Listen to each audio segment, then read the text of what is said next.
जलमणोभवं सतिं पत्रे बोच्छामि समय पाहुड मिणमो सुध केवली बड़िलम् नमः समय साराय स्वानुभूत्याचकासते चित् स्वभावाय भावाय सर्वे भावान्तरचिते अनंत धर्मिणस्तत्त्वं पश्यन्ति प्रत्यगात्मनः अनेकान्तिमयी मूर्तिर् नित्यमेव प्रकाशिताम् परिणति हेतोर् मोहेनाम्नोऽनुभावा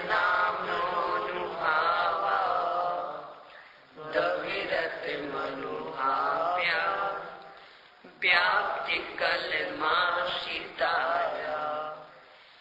मम परम विशोरी ज्योतिर्चिन्मात्रमूर्ते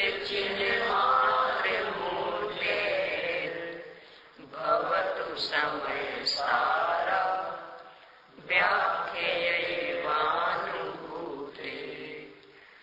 ओम ह्रीं श्री अरहंत सिद्ध आचार्य उपाध्याय साधु पंच परमेष्ठिभ्यो नमो नमः। आचार्य श्री कुंद कुंद स्वामी कृत समय सार परमागम, इस पर आचार्य श्री अमृतचंद्र स्वामी कृत आत्मख्याति टीका, इसके कर्तृकर्म अधिकार पर क्रमशः चर्चा चलते हुए चार गाथाओं की एक विषय वस्तु, कोई भी द्रव्य किसी अन्य द्रव्य का कर्ता धर्ता नहीं है, इस पर अपनी चर्चा चल रही थी। इसमें जितना विषय हुआ है उसे पहले आपके माध्यम से दोहराएंगे। चार गाथाओं का विषय मूल में एक ही था, इसलिए निष्कर्ष रूप मात्र ही आपको बताना है कि इन चार गाथाओं के माध्यम से आचार्य श्री ने क्या प्रतिपादन किया है। चलिए तीसरी पंक्ति।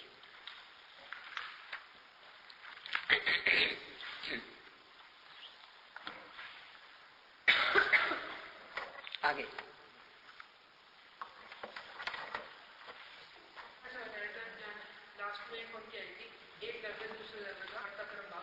बहुत अच्छा, बैठिए। इससे अपने को क्या मार्गदर्शन मिलता है, बोलिए।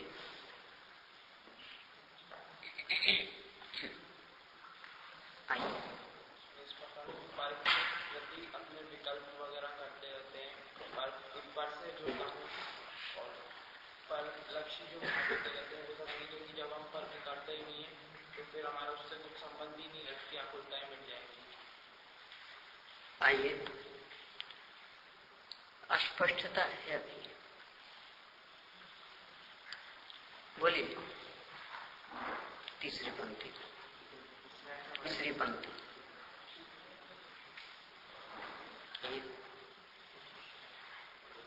आगे ना तो जिसको पढ़ना है ना परिवर्तन कर सकता है और ना हम मैं ना पुद्गल को कर सकता हूँ, ना परिवर्तन कर सकता हूँ, ना तो व्यास का संबंध होता है, ना कर्ता का संबंध होता है। तो मैं उसका कर्ता वो मेरा कर्म या फिर वह मेरा कर्ता और मेरा कर्म। ये तो प्रतिपाद्य ही है, इससे अपने को क्या प्रेरणा मिल रही है? कर्ता कर्म का खत्म हो रहा ना तो इन्होंने बता दिया था,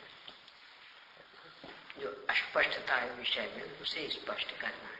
आइए बोलिए। अभी तक की जो हमारी भ्रम बुद्धि है कर्ता कर्म की, वो स्पष्ट हुआ ज्ञान द्वारा पुद्गल को और जीव को भिन्न भिन्न जानेंगे तो कर्ता कर्म की थोड़ी सी स्पष्टता आई है तो भी अभी अस्पष्ट है। बोलिए चौथी पंक्ति देखिए। मतलब संक्षिप्त उत्तर है। हाँ भाई, सबसे अंत में जो 4 गाथा तक का एक विषय है कि एक द्रव्य दूसरे द्रव्य का कर्ता नहीं है, इससे अपने को क्या प्रेरणा मिलती है? क्योंकि कर्ता नहीं है कि संदर्भ में एक ही तर्क दिया कि व्यापक व्यापक संबंध नहीं बन रहा, अंतर व्यापकता नहीं है, तो इससे अपने को क्या लाभ है? वे बता चुके हैं, इससे आगे कुछ बताना चाहे तो बोलिए। बोलिए आप। और पैर से फैला के खड़े नहीं होते। हाँ भाई, कौन बता सकेंगे? अनादिकाल से जो हमारी कर्ता कर्म की प्रवृत्ति चल रही है वो इस आश्रय और आत्मा के अंतर्भेद को न समझ पाने के कारण चल रही है, और जिससे निरंतर कर्म का बंधन हो रहा है। तो जब इसको इस अज्ञान का नाश किया और वेद विज्ञान उत्पन्न हुआ, तब इस कर्म बंध का नाश हो जाता है और कर्ता कर्म की प्रवृत्ति नष्ट हो जाती है। वैसे तो आई, पर अभी और विशेष है। कल जो अपन ने चर्चा की थी, ने अपने जीवन से जुड़ी हुई चर्चा, कौन बता सकेंगे इन सब के अतिरिक्त? बोलिए आप। विषय और आगे मत बढ़ाइए, सीधा। ये तो सब रुका है, जो रह गया वो बता दीजिए। और कुछ बता सकेंगे? कहा था कि अपन इस तथ्य को समझे बिना कर्ता बनते रहते, यानी उस कार्य में अंतर व्यापक है कि नहीं, ये देखने की अपने को आवश्यकता ही महसूस नहीं होती। और मैंने ये किया, मैंने ये किया, ये मानते रहते, फलस्वरूप अनंत आकुलता भोगते हैं। कदाचित काम वैसा बन जाता है तो आकर घमंड, मैंने कितना बढ़िया किया, नहीं बनता तो दीनताहीनता, फल में अनंत आकुलता भोगते।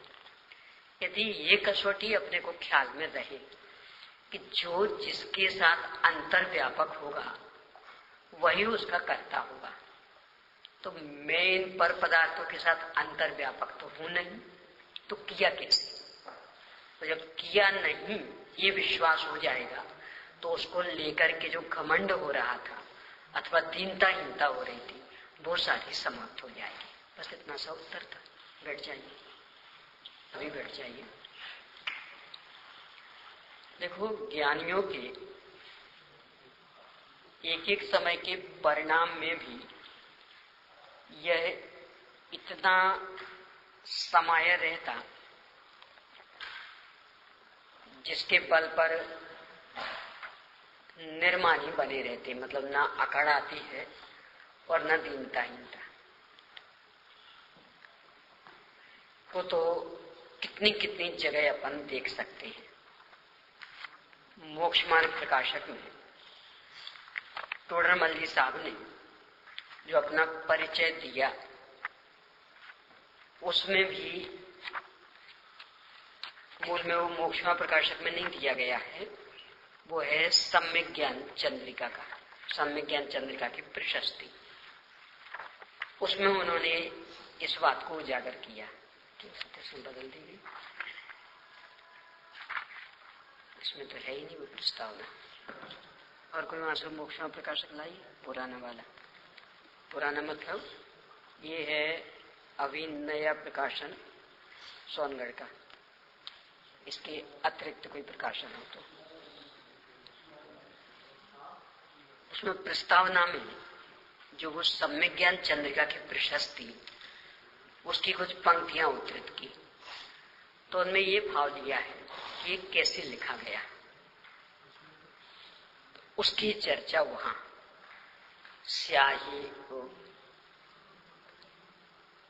मसी अक्षर आकार लिखिया ग्रंथ प्रकाशनहार, इस तरह की बात कि मैंने इसमें क्या किया, कागज था स्याही थी, कलम थी, उसके माध्यम से अक्षर लिख गए। पुराना सोनगढ़ का हो अथवा जयपुर का प्रकाशन हो, उसमें होगी वो प्रस्तावना। इसमें नई में क्यों हट गई पता नहीं। ये क्या पुराना वाला डॉक्टर साहब की प्रस्तावना है इसमें।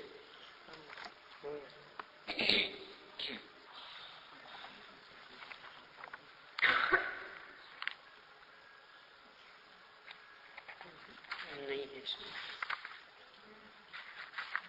डॉक्टर साहब की प्रस्तावना है, उसमें उन्होंने लिया है, पूरा ही परिचय दिया है। मैं हूं जीव द्रव्य एक चेतना स्वरूप मेरो, लग्यो है अनादि से कर्म कर कलंक मल को। मैं भूल रही हूँ थोड़ा सा उसको, आगाधिक दोष पाए, तो भूल रही हूँ पूरा छंद को।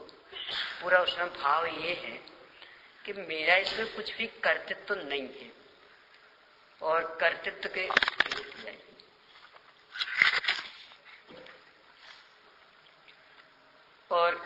के निषेध में जो तर्क प्रस्तुत किए बस वो ये वाले कि व्यापक संबंध बने तो मैं इस ग्रंथ का लेखक सिद्ध हूं, पर चूंकि मेरा व्यापक संबंध नहीं बन रहा है इसलिए मैं इस ग्रंथ का लेखक नहीं हूं। इस तरह के भाव इसमें व्यक्त किए गए।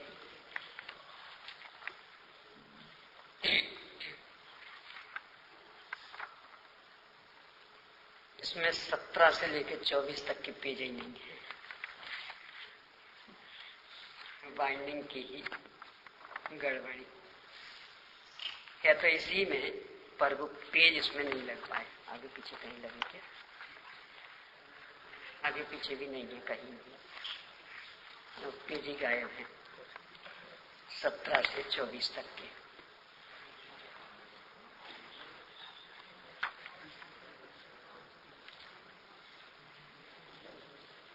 चलिए, इसमें भी दिया है, तत्वासार में भी उन्होंने उन्हीं भावों को व्यक्त किया है, इसमें से पढ़ के बताती हूँ।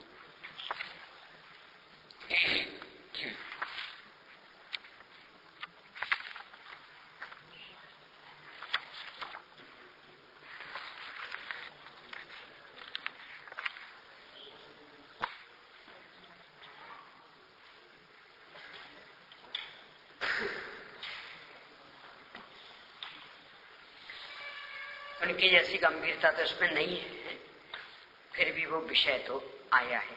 देखिए, सो में जीव द्रव्य चैतन्य, लक्षण ज्ञान दर्शन ज्ञान अनन्य, पुण्य ज्ञाना वर्णाधिक बंध, तिनको भी अनादि संबंध, इनके कारज कारण पना, निमित्त मात्र भाख्यो मुनि जना, पुद्गल कर्म निमित्त को पाय, जीव भावोपजे सुखदाय, पुनिरागादिक पाय निमित्त, पुद्गल कर्म बंधत है नित्य, इन संतत में भ्रमत अनादि, काल अनंत धरे भव व्याधि। ये यहाँ तक कैसे आ गए हम, इसकी कहानी। अब इसके बाद काल लब्धि को कारण पाए, अब पायो जिन वृष सुखदाय। वृष मतलब धर्म, कि जैन धर्म हमने पाया। ता प्रसाद उपजो किछु ज्ञान, तब उपजी और सुपर बिछान। अब असली जिस बात के लिए खुला है, अथवा पंडित टोडरमल्ली साहब को याद कर रहे थे वो, फिर आपको नींद आने लगी।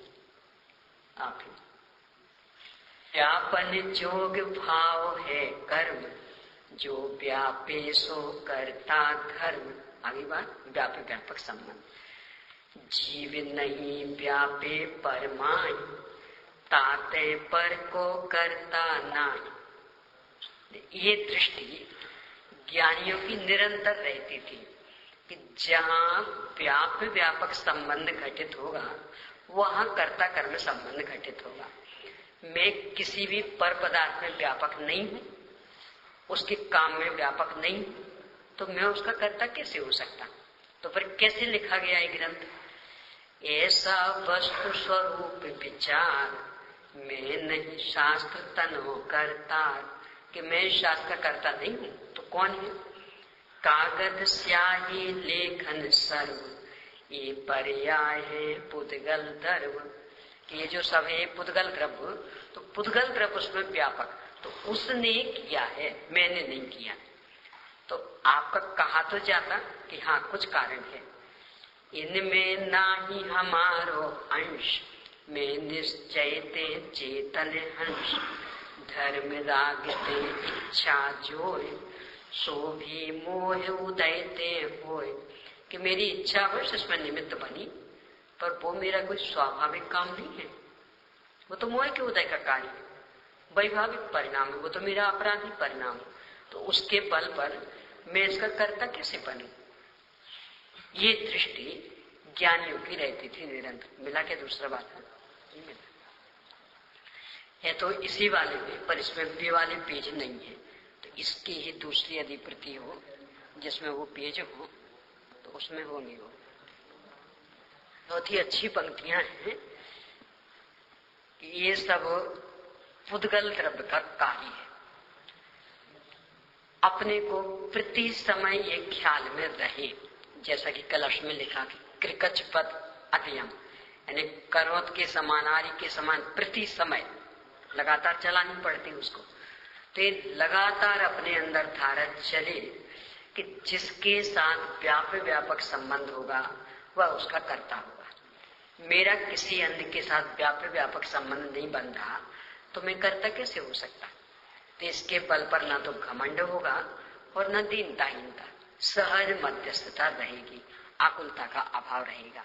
ये प्रकरण इस दृष्टि से बहुत ही गंभीर विषय में कोई ज्यादा कठिनाई नहीं है, क्योंकि चारों गाथाओं का एक सही विषय है, पर मूल ये प्रेरणा अपने को इससे लेनी है। यही प्रेरणा कलश में भी दी है। अब आगे प्रकरण बदल रहा है, 3 गाथा वाला एक प्रकरण कि लोक में जो कहा जाता कि ने किया, इन्हें वो किया, इसका कारण क्या? तो वो निमित्त नैमित्तिक संबंध बता करके ये सिद्ध कर रहे हैं कि जिस समय एक द्रव्य में कुछ विशिष्ट परिणमन होता है, उसी समय दूसरे द्रव्य में भी होता तो है और परस्पर में घनिष्ठतम निमित्त नैमित्तिक संबंध भी बनता है, पर व्यापक संबंध नहीं होने के कारण कर्ता कर्म संबंध बिल्कुल नहीं बनता। निमित्त नैमित्तिक संबंध का मतलब है कि किसी ने किसी दूसरे का कुछ नहीं किया, मतलब पूर्ण अकिंचित कर्ता, यानी उसका होना नहीं होना रंच मात्र भी एक दूसरे के लिए सहायक अथवा बाधक नहीं है। उसमें अपनी स्वतंत्र योग्यता से कार्य हुआ और इसमें अपनी स्वतंत्र योग्यता से। निमित्त नैमित्तिक संबंध तो इसलिए बन जाते हैं कि जहां ये अनंत अनंत द्रव्य रह रहे हैं वो जगह बहुत छोटी और द्रव्य तो सभी परिणमनशील, तो नियम से एक में कुछ विशेष कार्य हो रहा हो तो दूसरे में भी वैसा कार्य होता लगना है, अनुकूलता का आरोप भी आ जाएगा।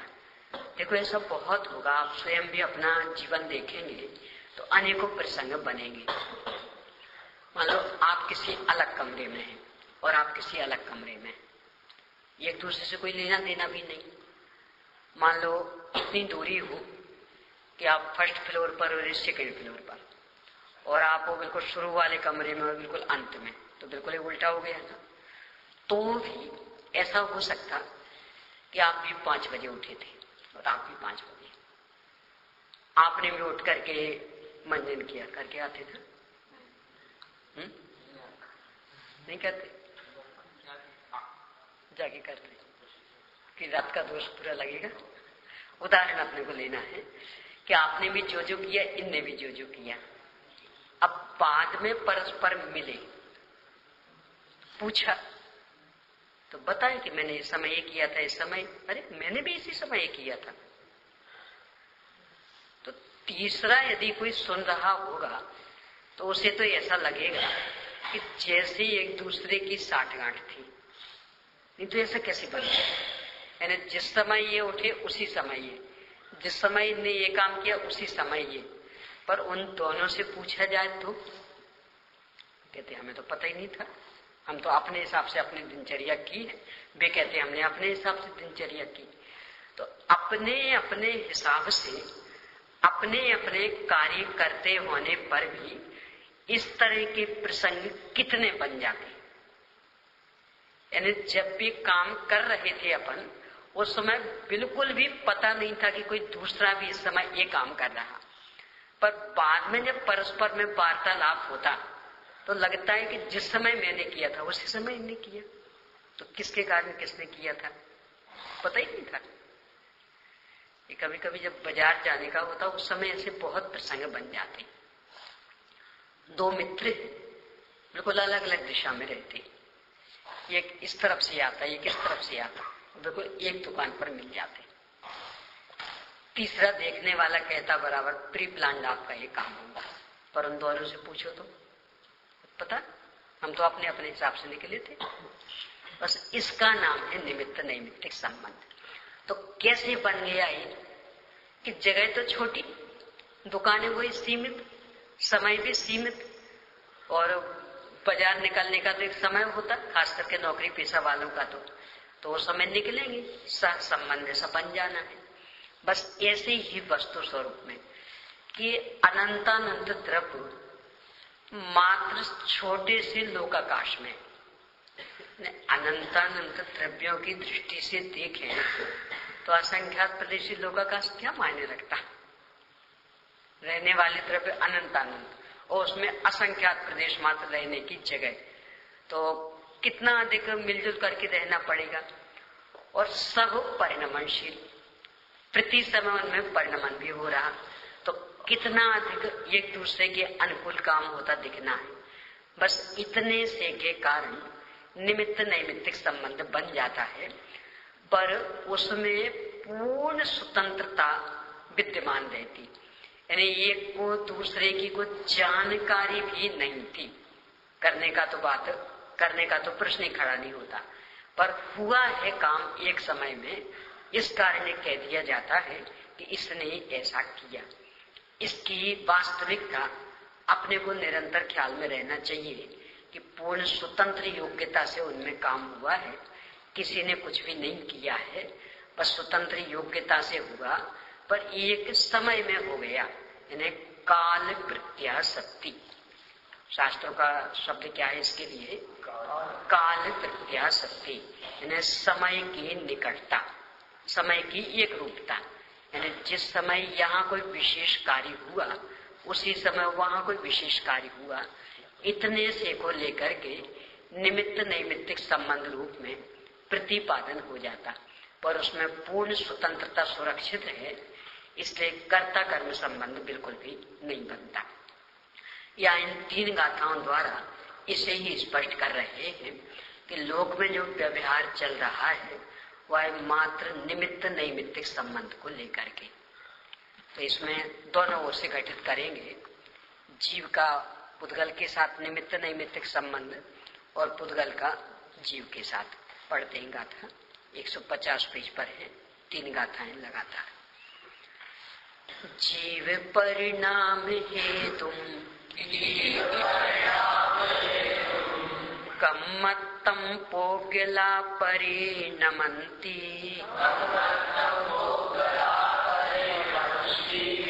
पोगल कम्म निमित्तं तहेव जीवो विपरिणमति न विकुव्वति कम्म गुणे जीवो कम्मं तहेव जीव गुणे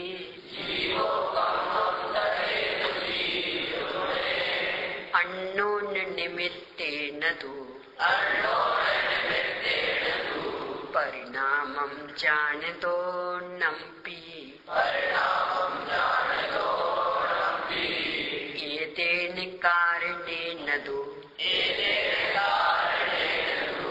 कत्ता आदासेन भावेन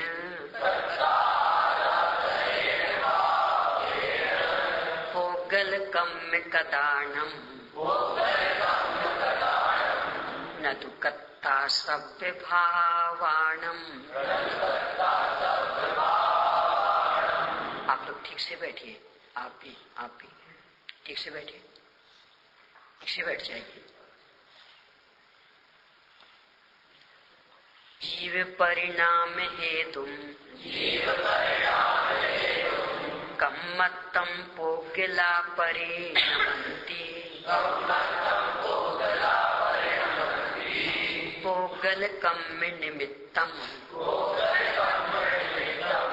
तहेव जीवो विपरिणमति न विकुप्पति कम्य गुणे जीवो कम्मं तहेव जीव गुणे अन्योन्य निमित्तेन दो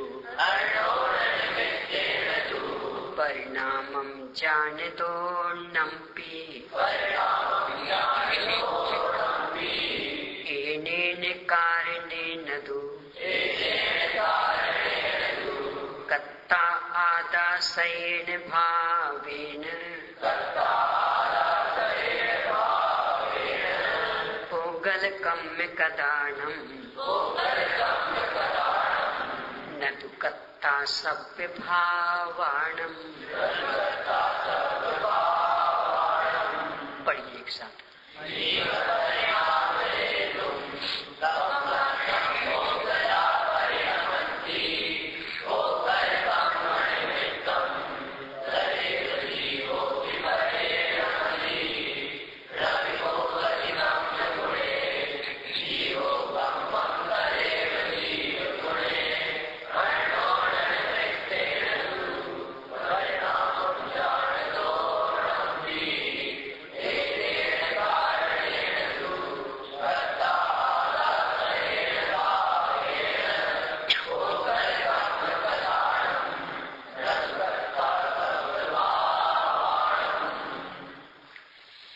पुद्गल जीव के परिणाम के निमित्त से कर्म रूप में परिणामित होता है।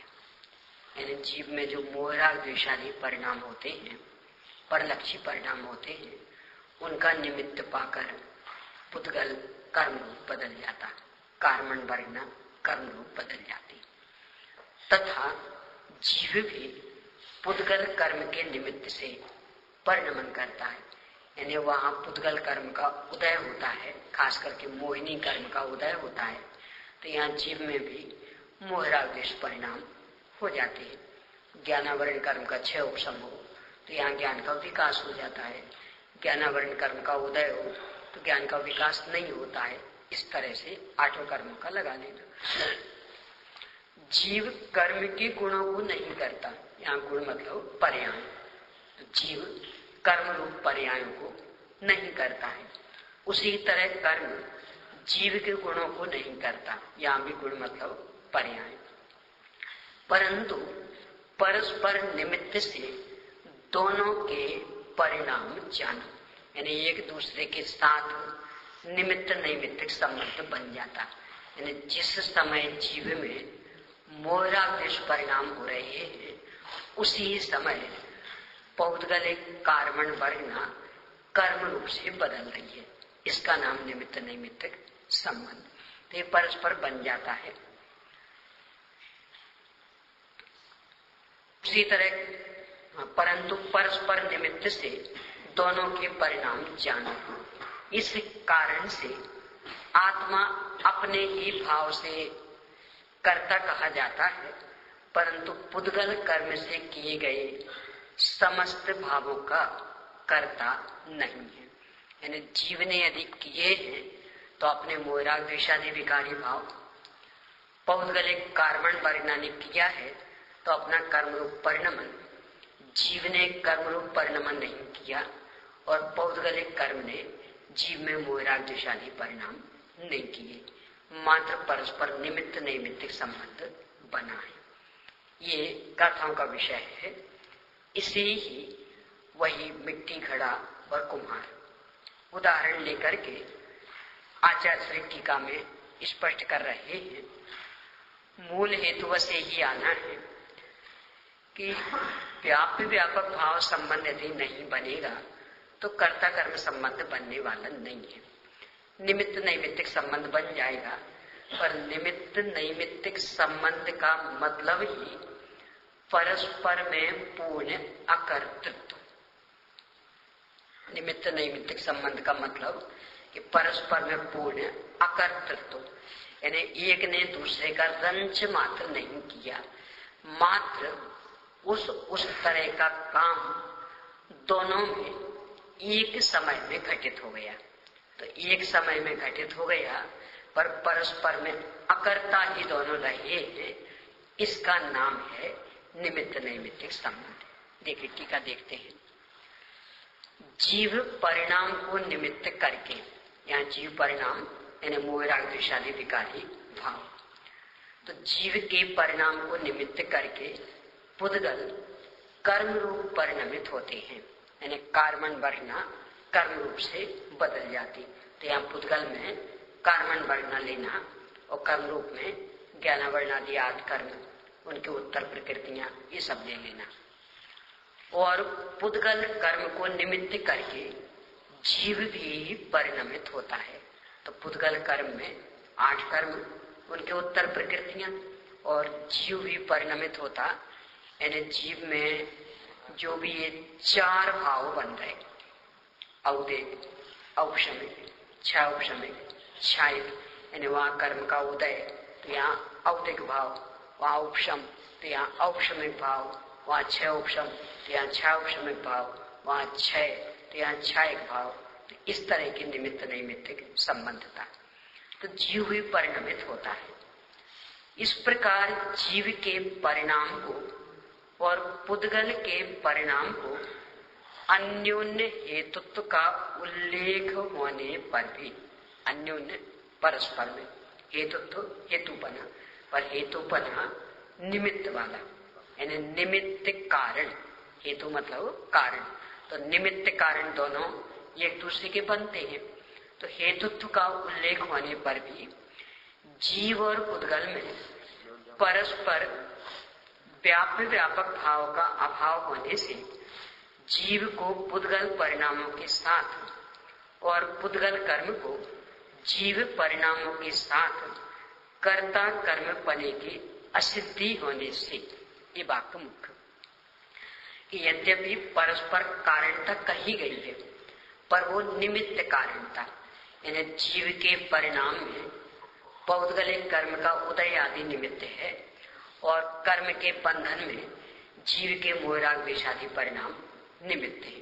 तो इतने से के कारण कारणता तो कही गई, पर वास्तव में देखें तो व्यापक भाव नहीं है, यानी अंतर व्यापक होकर जीव पुद्गल कर्म में फैलता हो अथवा पुद्गल कर्म जीव के परिणाम में फैलता हो, ऐसा गंच मात्र नहीं है। इस कारण से कर्ता कर्म पने की असिद्धि है, यानी कर्ता कर्म संबंध नहीं बन पाता।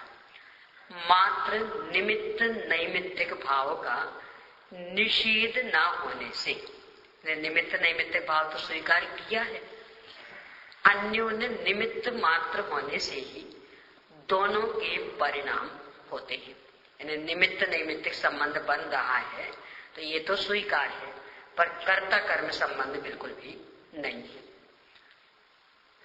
अब इसके लिए उदाहरण दे रहे हैं। इसलिए जैसे मिट्टी द्वारा खड़ा किया जाता है, उसी प्रकार अपने भाव से अपना भाव किया जाता है। इसलिए जीव अपने भाव का कर्ता कदाचित है। उदाहरण वही दोहराया गया है पहले से जो चला आ रहा कि जीव अंतर्व्यापक होकर के, मिट्टी अंतर्व्यापक होकर के घड़े में परिणमित हुई है, इसलिए घड़े का कर्ता कौन? मिट्टी। ऐसे जीव अंतर्व्यापक होकर के अपने परिणामों में परिणमा है, चाहे वे रागादि रूप हुए हो और चाहे वे सम्यक्त्वादि रूप हुए हो। इसलिए उनका कर्ता कौन? कि जीव। ऐसा कदाचित कह ले। कदाचित कह ले क्यों? क्योंकि वो निमित्त नैमित्तिक संबंध मात्र एक एक समय का है, वो नित्य तादात्म्य वाला नहीं है। तो मात्र उतनी सी देर को, यानी इस समय जो मोह मुझे पैदा हुआ बस उसका भी करता, वो ये मोह खत्म हो गया तो कर्तापन समाप्त। यानी जिस समय वो परिणाम हुआ है, कदाचित उस समय कर्ता कह दे तो कह सकते हैं, पर का कर्ता तो किसी भी रूप में नहीं है, क्योंकि अपने परिणाम रूप तो द्रव्य परिणमा है, भले वो एक समय के लिए सही पर परिणमा है, यानी अंतर्व्यापक है। पर के परिणाम रूप तो परिणमा नहीं है, वह अंतर्व्यापक तो है नहीं, तो इसलिए उसका कर्ता तो किसी भी रूप में नहीं कहा जा सकता। इसलिए जीव अपने भाव का कर्ता कदाचित है, परंतु जैसे मिट्टी से कपड़ा नहीं किया जा सकता, उसी प्रकार अपने भाव से परभाव का किया जाना अशक्य है। इसलिए जीव पुद्गल भावों का कर्ता तो कदापि नहीं है, यह निश्चय है। यानी मिट्टी ने जैसे घड़ा बनाया, वैसे मिट्टी से कपड़ा बन जाए? बन ही नहीं सकता, अयोग्यता। ऐसे ही जैसे जीव ने मोहराग देश किए, ऐसे ज्ञानावरणादि कर्म करने की अयोग्यता कभी हो ही नहीं सकता है। तो इस तरह से पर के साथ में कर्ता कर्म संबंध बिल्कुल भी नहीं बनता। भावार्थ में भी इसे ही अत्यंत संक्षिप्त शब्दों में स्पष्ट किया है। देखते हैं, जीव के परिणाम को और पुद्गल के परिणाम को परस्पर मात्र निमित्त नैमित्तिक बना है, तो भी परस्पर कर्ता कर्म भाव नहीं है। क्यों नहीं है? क्योंकि व्यापक संबंध बन ही नहीं रहा। पर के निमित्त से जो अपने भाव हुए, उनका कर्ता तो जीव को अज्ञान दशा में कदाचित कह भी सकते हैं, परंतु जीव पर भाव का कर्ता तो कदापि नहीं है। अभी अज्ञान दशा वाला कह दिया तो इसका मतलब मोह राग द्वेष लेना।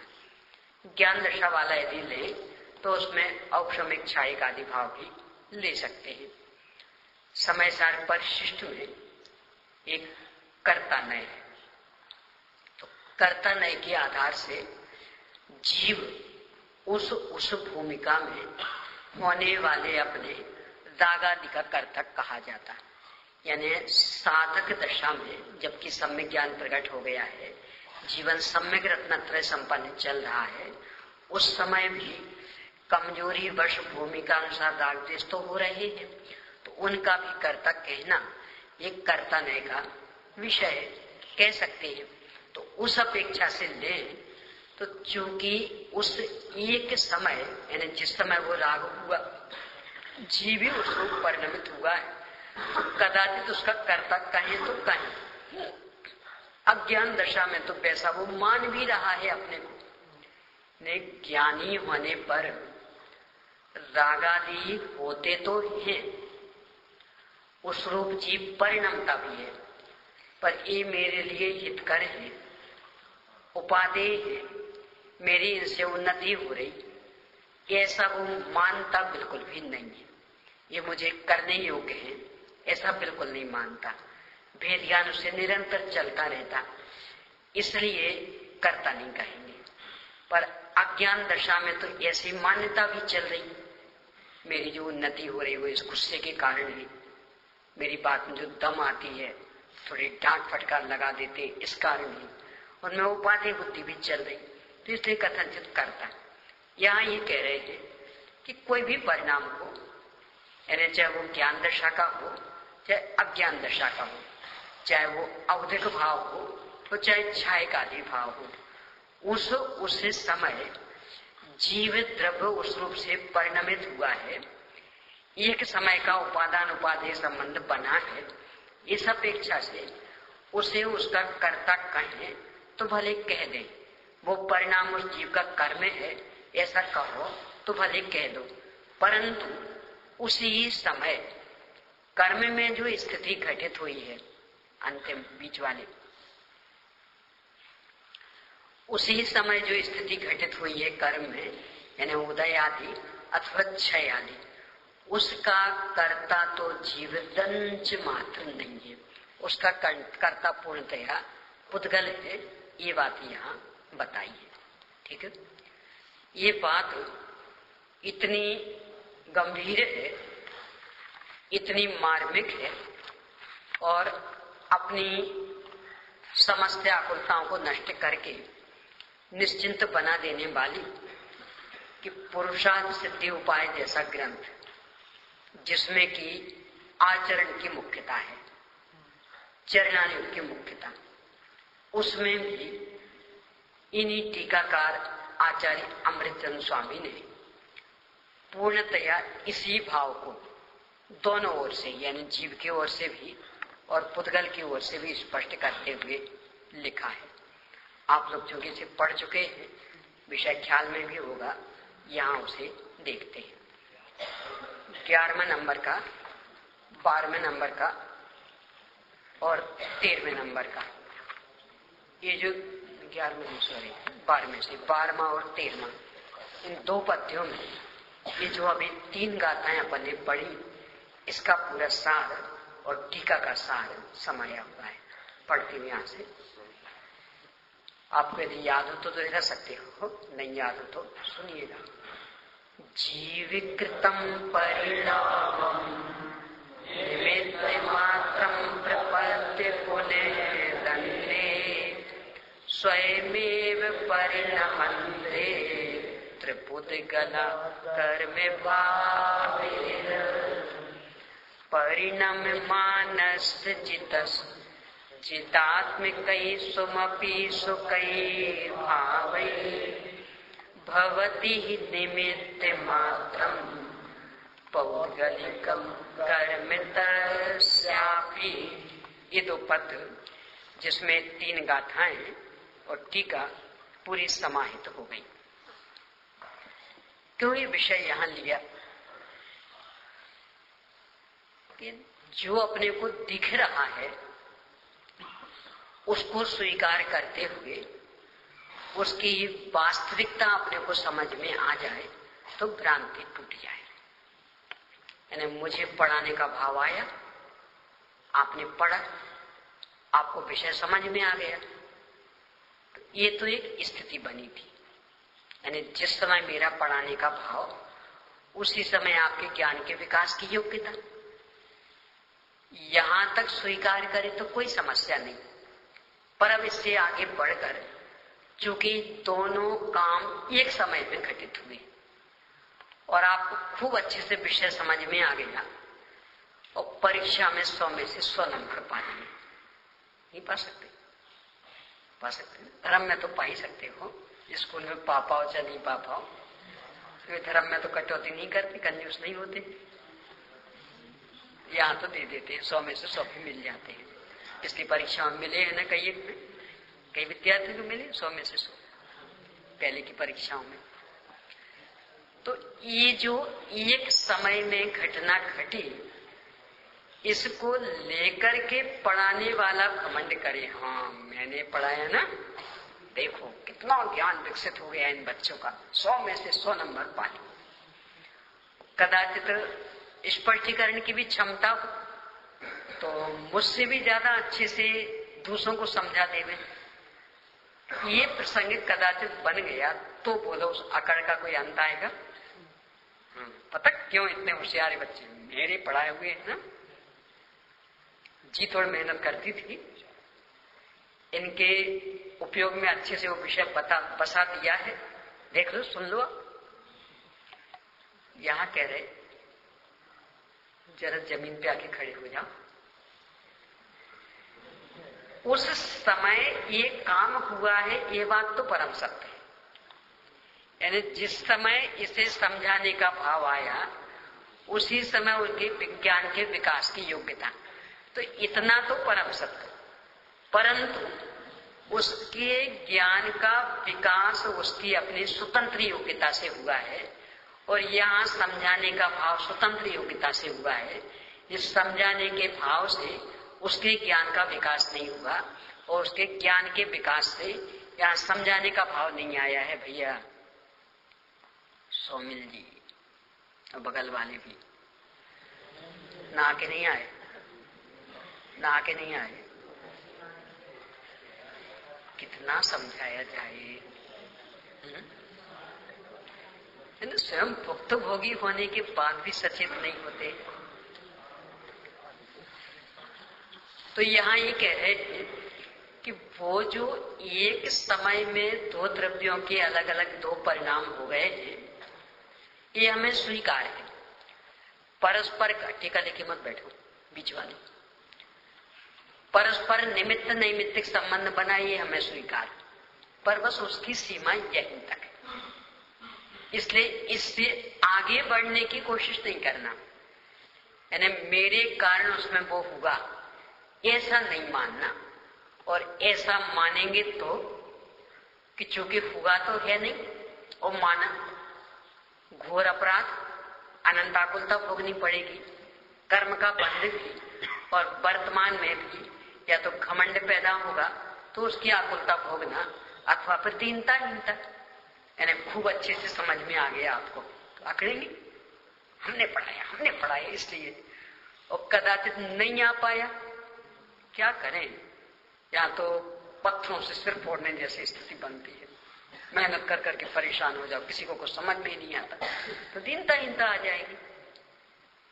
इन दोनों ही दुष्प्रवृत्तियों से बचना है तो उपाय क्या है कि भाई निमित्त नैमित्तिक संबंध मात्र बना है, व्यापक संबंध नहीं होने के कारण कर्ता कर्म संबंध बिल्कुल भी नहीं है। तो अकड़ने के लिए कहाँ अवसर और दीनहीन बनने के लिए कहाँ अवसर। तो इस तरह की मध्यस्थता अपने जीवन में आए, इसके लिए ये प्रकरण आचार्य श्री इतना खोल खोल करके लिख रहे हैं। यानी भाव तो आएंगे भूमिका अनुसार। देखो बड़ी विचित्र स्थिति है वस्तु स्वरूप की। ज्ञानियों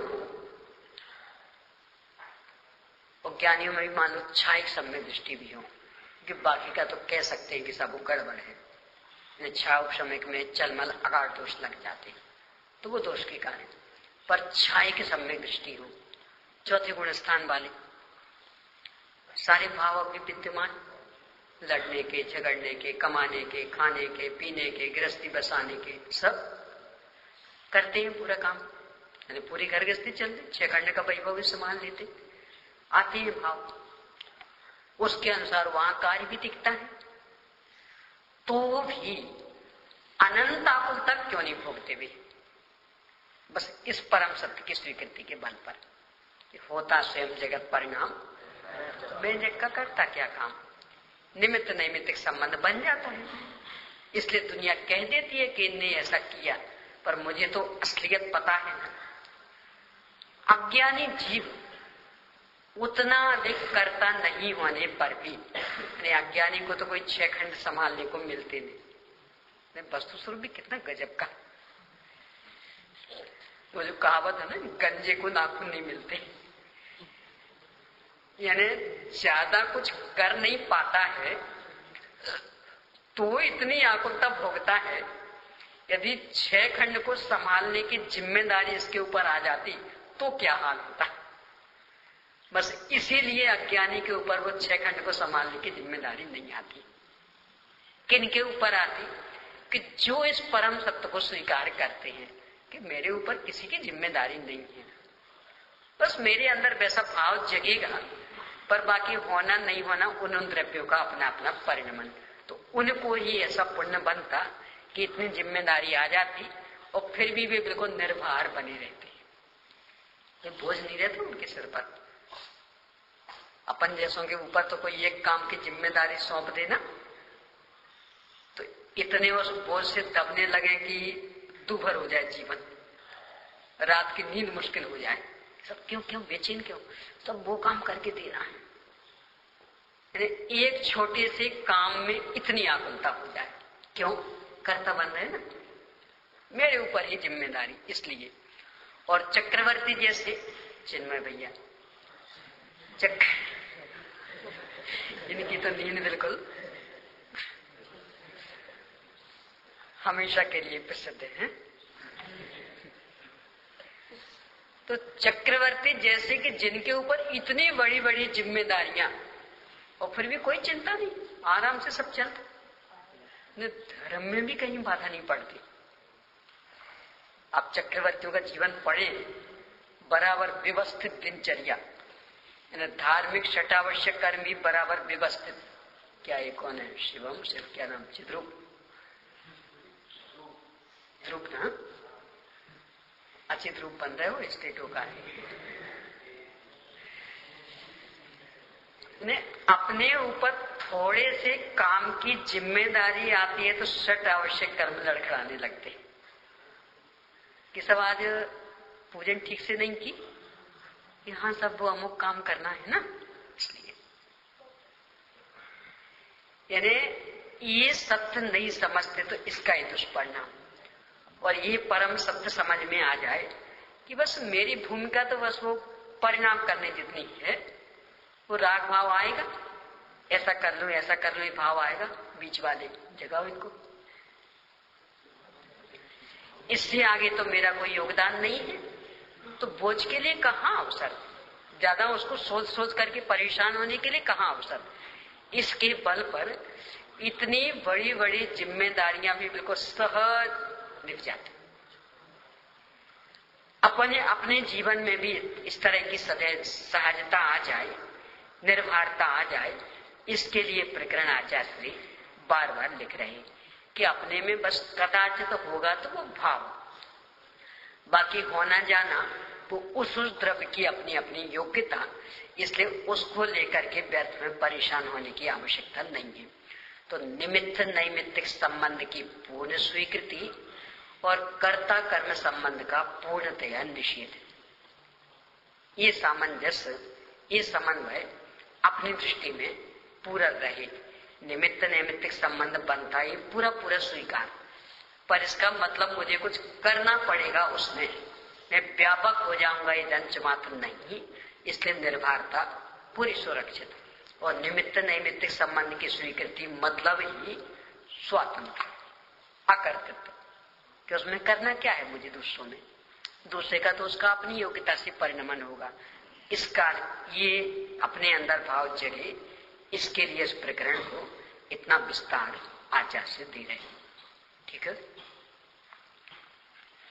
कक्षा का समय तो हो गया है, पर शुरुआत जब हुई थी तब का समय अभी नहीं हुआ है। 8 मिनट बाद शुरू हुई थी, इसलिए 8 मिनट तक लेंगे।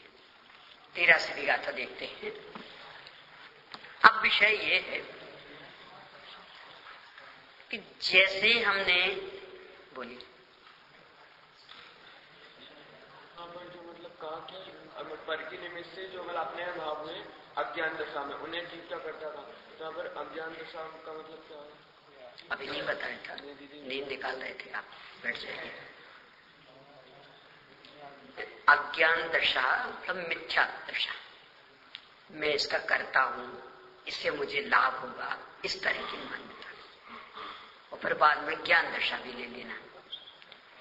भावार्थ में अज्ञान दशा शब्द डाल दिया है, टीका में ऐसा कुछ भी नहीं है, इसीलिए ही वो गाथा में भी कुछ नहीं, तो इसलिए जयसेन स्वामी ने ज्ञान और अज्ञान दोनों दशाओं को लिया और इसीलिए चारों भागों को ले लिया, औदिक, औषमिक, छायिक और क्षारोक्षमिक।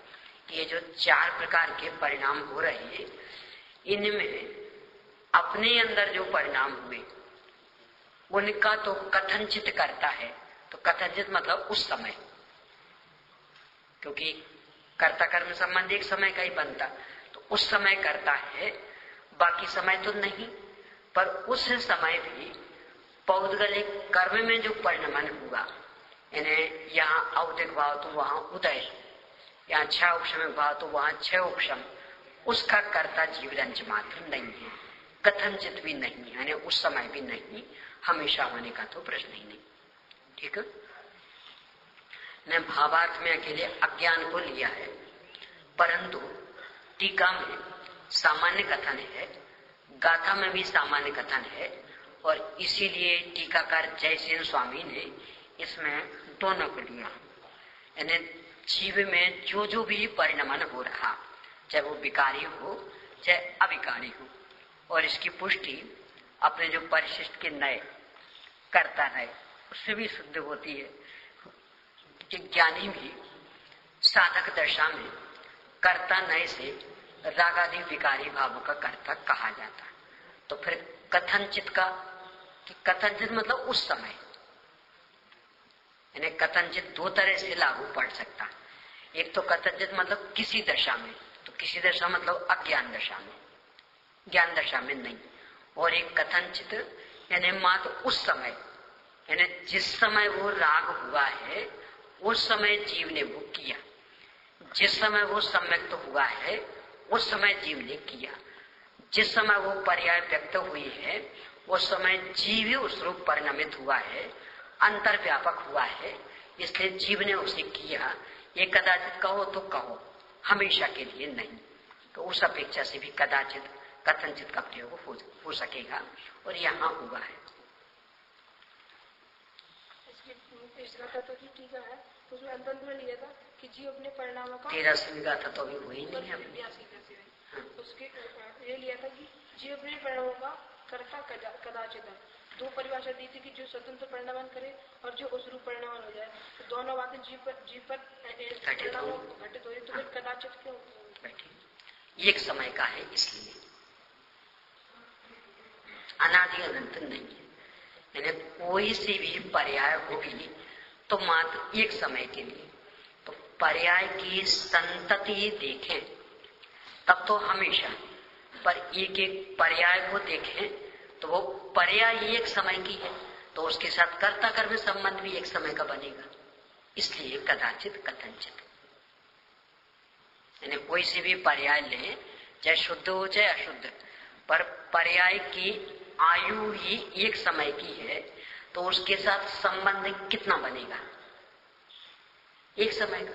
जैसे ऐसा ले, यहां आपको रहने के लिए 5 साल का अवसर, उसमें से तीसरी साल चल रही, अब 2 साल और, अब इसके बाद भी मान लो कदाचित में आई, आप तो नहीं होंगे, निकल गए होंगे यहां से। तो अब कोई पूछे क्या उनको पढ़ाया? नहीं। क्यों नहीं पढ़ाया? थे ही नहीं में। ये तो उत्तर मिलेगा, थे ही नहीं में। क्यों नहीं थे? यहाँ रहने का एक विशेष समय होता है, 5 साल ही रहने को मिलता है। उनके 5 साल पूरे हो गए थे, 12वीं तक ही रहने को मिलता है, उनकी 12वीं कक्षा पास पूरी हो गई थी, इसलिए नहीं मिले। तो कब पढ़ाया फिर? कि जब वे थे तब पढ़ाया, यही कहा जाएगा ना। बस ऐसे ही यहाँ कि जिस समय वो पर्याय है उस समय तो द्रव्य स्वतंत्र रूप से उस रूप परिणमित हुआ है, स्वतंत्र रूप से। पर जिस समय वो पर्याय थी उस समय ना, अभी तो वो पर्याय है नहीं, तो अभी क्या अभी वो पर्याय ही नहीं, तो सब उस रूप परिणमित कैसे होगा? इसलिए कदाचित कथनचित। ठीक है, चलिए 13वीं गाथा बाद में शुरू करेंगे। आपने इसमें समय लगा दिया, प्रश्न लिख लीजिए यहां तक के।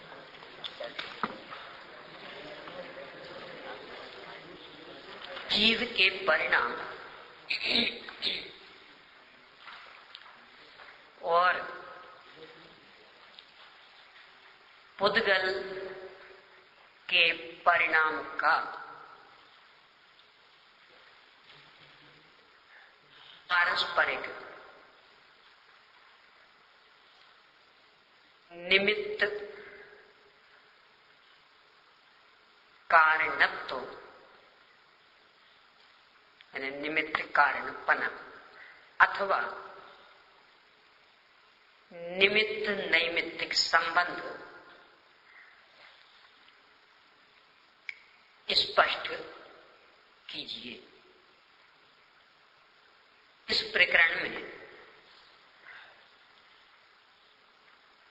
जीव के परिणाम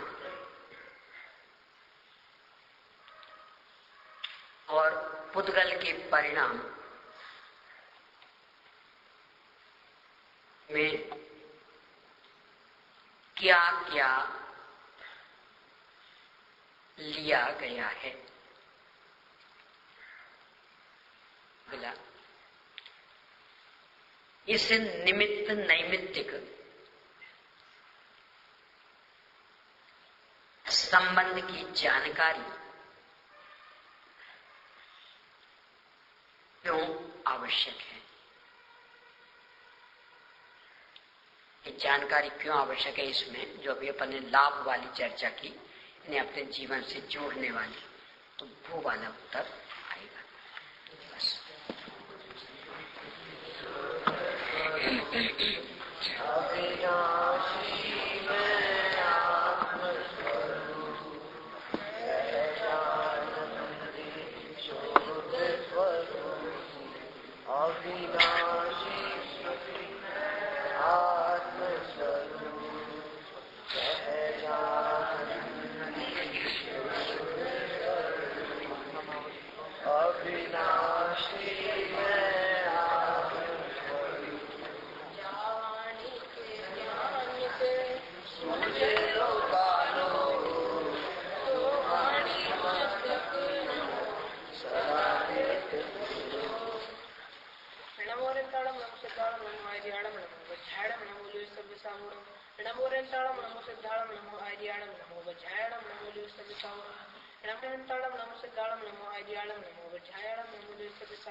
बोलिए